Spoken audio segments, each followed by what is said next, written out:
E aí, pessoal do canal, tudo certo? Pessoal, Café com Fertilidade, onde a gente responde as perguntas que vocês mandaram aqui pra gente. Hoje é sabadão, nesse vídeo sai sempre sabadão. Então relaxa aí, pega um café, fica com a família e bora pro vídeo, bora pras dúvidas, puxa a vinheta.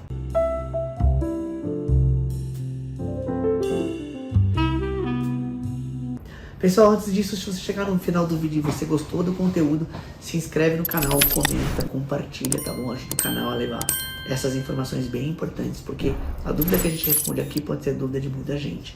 Então, bora pro vídeo. Vamos lá. Vi que tem mioma, um doutor falando no YouTube que para não comer nada com açúcar, faz crescer o mioma, o açúcar. Vamos lá, gente. Essa pergunta é interessante, porque o açúcar, assim, ele é um combustível ali normal, existe insulina, e a insulina é um hormônio catabólico. Então, ali no final do dia, a insulina, o que ela faz? Por que a gente engorda? Porque a insulina traz esse açúcar para dentro da célula, e esse açúcar, de fato, faz os tecidos no corpo em geral crescerem. Agora, o mioma, ele não é alimentado pelo açúcar diretamente. Claro que tumores que crescem na barriga, eles são alimentados por açúcares, por proteína, por aminoácidos, colesterol, tudo aquilo que envolve ali o metabolismo do corpo, a energia em geral.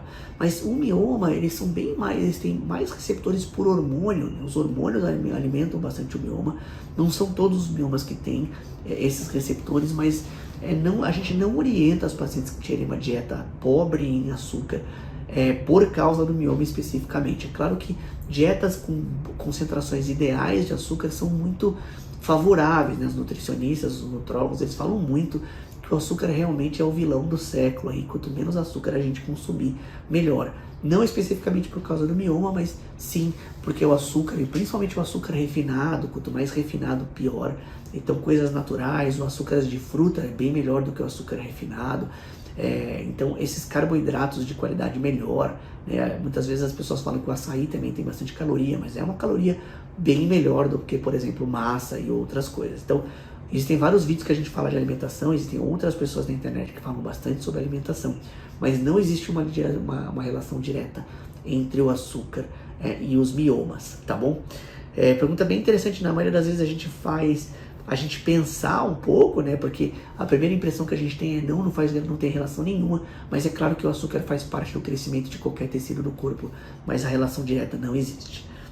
Beleza? E nem existe essa orientação também, assim como a gente já falou, existe orientação geral de não comer açúcar no geral, principalmente focar em açúcares de boa qualidade. Vamos lá, falando um pouquinho sobre isso, a Tainara perguntou o seguinte: doutor, tô grávida de 5 meses, quando faço xixi, logo após sair um líquido com corrimento branco, o que pode ser? Tainara, essa pergunta é bem interessante, porque ela não relata aqui que ela tem dor para fazer xixi. Normalmente as pacientes elas urinam bastante ali na gestação. Por quê? Porque o útero comprime a bexiga. Nessa fase, por exemplo, não é o pior, no comecinho do primeiro trimestre é pior. No último trimestre também volta a ser pior, porque existe compressão ali do útero, pela bexiga, existe compressão da bexiga pelo útero. Mas o que acontece é que toda vez que a paciente vai fazer xixi durante a gravidez, ela tem que fazer um pouco de força abdominal. E essa força, o aumento da pressão abdominal, faz com que ela libere um pouquinho de secreção vaginal, que sai da vagina também. E essa secreção ela é mais comum na gravidez. A mulher tem uma secreção aumentada durante a gestação. Então isso não é um problema. Esse corrimentozinho branco que sai sem nenhum sintoma, esse não é um problema durante a gestação. Principalmente porque a paciente faz um pouquinho de força para liberar o xixi. Agora, se a paciente tiver dor para fazer xixi ou tiver algum incômodo, ou principalmente em alguns exames de rotina durante a gestação, virem bactéria ali na urina, sim, isso é uma preocupação. Tá bom?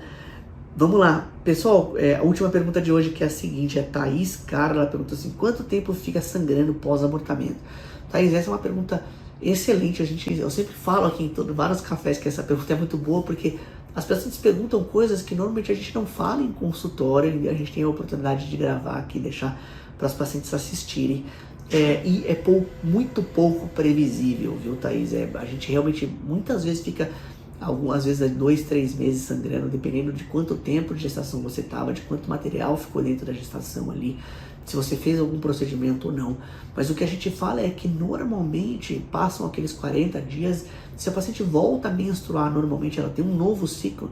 Toda vez que aquele hormônio cai, a paciente produz o próprio hormônio dela, ela refaz um endométrio saudável, a gestação para de sangrar. Então, dificilmente a gente vê bem mais do que ali 1, 2, 3 meses.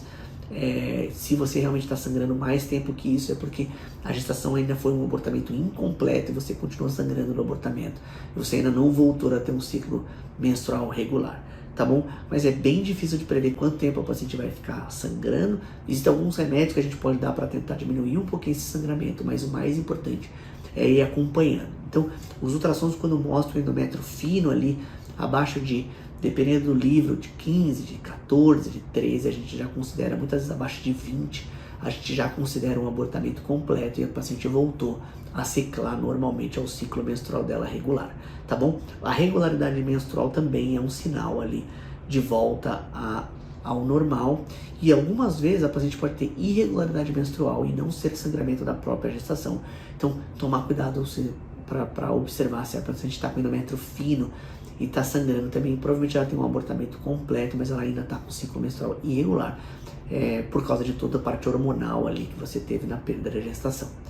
Valeu? Pessoal, queria pedir 3 coisas para vocês, os 3 Cs aí do canal. Comenta, compartilha e curte o vídeo se você gostou. Se inscreve, considera se inscrever no canal se você achar que tem informações legais aqui para vocês. E eu vejo vocês nos próximos vídeos. Valeu!